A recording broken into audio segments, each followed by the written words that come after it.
చిరంజీవికి సింగర్ చిన్మయ్ ఎందుకు కౌంటర్ ఇచ్చారు? హాయ్ ఫ్రెండ్స్, ఈరోజు తెలుగు ఫిల్మ్ ఇండస్ట్రీలో మళ్ళీ పెద్ద చర్చకు దారితీసిన సున్నితమైన కానీ తప్పనిసరిగా మాట్లాడాల్సిన అంశం గురించి మాట్లాడుకోబోతున్నాం. Casting couch. కొంతకాలం నిశ్శబ్దంగా ఉన్న ఈ అంశం ఇప్పుడు ఒక్కసారిగా మళ్ళీ ఎందుకు మంటలు రాజుకుంటుంది? దానికి కారణం ఎవరు? ఏం జరిగింది? మరి ఈ వివాదంలో నిజంగా ఎవరి మాటల్లో బలం ఉంది? ఈ మొత్తం స్టోరీని ఇప్పుడు డీటెయిల్గా చూద్దాం. కాస్టింగ్ కౌచ్ రచ్చ మళ్ళీ ఎందుకు? ఫిల్మ్ ఇండస్ట్రీలో కాస్టింగ్ కౌచ్ అనేది ఈరోజు పుట్టిన సమస్య కాదు. గతంలో శ్రీరెడ్డి ఉద్యమం, మీటూ ఉద్యమం, పలువురు నటీమణులు, గాయనులు చేసిన ఆరోపణలు, ఒక దశలో ఈ అంశం ఇండస్ట్రీని కుదిపేసింది. కానీ కాలం గడిచే కొద్దీ వార్తలు తగ్గాయి, చర్చలు తగ్గాయి, బాధితుల గొంతులు నెమ్మదించాయి అని అందరూ అనుకుంటున్న సమయంలో ఒక్క కామెంట్ మళ్ళీ ఈ మొత్తం అంశాన్ని తెరపైకి తెచ్చింది. ఇటీవల జరిగిన ఒక సినిమా సక్సెస్ ఈవెంట్లో చిరంజీవి చేసిన వ్యాఖ్యలు ఇప్పుడు హాట్ టాపిక్ అయ్యాయి.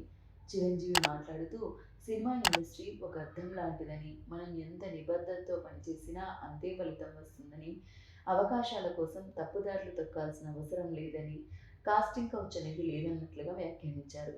అంతేకాదు, తెలుగు అమ్మాయిలు ఇండస్ట్రీకి రావాలని, తన కుటుంబంలోని మహిళలు కూడా ధైర్యంగా కొనసాగుతున్నారని చిరు చెప్పారు. ఈ మాటలు ఒక వర్గానికి పాజిటివ్గా అనిపించగా మరో వర్గానికి మాత్రం ఇది వాస్తవ పరిస్థితులను విస్మరించడమే అనే అభిప్రాయం వ్యక్తమవుతోంది. ఈ వ్యాఖ్యలపై స్పందించకుండా ఉండే వ్యక్తి కాదు సింగర్ చిన్మయ్. చిరంజీవి కామెంట్స్పై చిన్మయ్ సోషల్ మీడియా వేదికగా ఘాటైన స్పందన ఇచ్చారు. ఇండస్ట్రీలో కమిట్మెంట్ అనే పదానికి వాస్తవ జీవితంలో వేరే అర్థాలు ఉన్నాయి. ముఖ్యంగా మహిళలకు అవకాశాల కోసం అవమానాలు, వేధింపులు, మౌనంగా భరించాల్సిన పరిస్థితులు ఇప్పటికీ కొనసాగుతున్నాయని ఆమె పేర్కొన్నారు.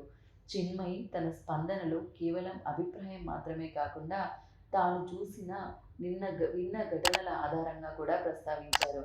ఒక ఫీమేల్ మ్యూజిషియన్ స్టూడియోలో వేధింపులు, చివరకు కెరీర్ వదిలేయాల్సి వచ్చిన పరిస్థితిని ఆమె వివరించారు. ఇవి అపవాదులు కాదు, ఇండస్ట్రీలో చాలా మందికి తెలిసిన నిజాలేనని ఆమె స్పష్టం చేశారు. ఇక్కడే ఆమె ఒక కీలక మాట చెప్పారు. ఎవరూ మాట్లాడకపోవడమే మౌన సమ్మతిలా మారుతోంది. ఈ సందర్భంగా చిన్మయి తన వ్యక్తిగత అనుభవాన్ని కూడా గుర్తు చేశారు.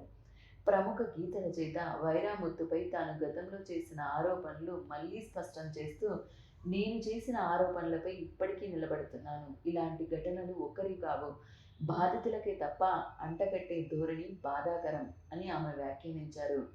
అంతేకాదు, కొన్నిసార్లు సీనియర్లు పూర్తి పరిస్థితిని అర్థం చేసుకోకుండా మాట్లాడుతున్నారని, ఇది కూడా ఒక సమస్యనని చెప్పారు. చిరంజీవి తరం వేరు, అప్పటి పరిస్థితులు వేరు అని అంగీకరిస్తూనే ప్రస్తుతం మహిళలు ఎదుర్కొంటున్న సమస్యలను అద్దంలాంటి మాటలతో, మోటివేషనల్ స్టేట్మెంట్స్తో కప్పిపుచ్చలేమని చిన్మయి స్పష్టం చేశారు. ఆమె మాటల్లో అసలు సమస్య పురుషుల ప్రవర్తన, అవకాశాల పేరుతో లైంగిక ఆశలు. అదేవిధంగా ఈ వివాదానికి మూల కారణం తేటతెల్లంగా చెప్పారు. ఇప్పుడు ఈ వ్యవహారం సోషల్ మీడియాలో వైరల్ అవుతుంది. రెండు వర్గాలుగా చీలిన అభిప్రాయాలు, చిరు మాటలకు మద్దతు, చిన్మయ్ ధైర్యానికి ప్రశంసలు. మళ్ళీ కాస్టింగ్ కౌచ్, ఇండస్ట్రీ భద్రత, మహిళల గొంతు, ఈ అంశాలన్నీ చర్చలోకి వచ్చాయి.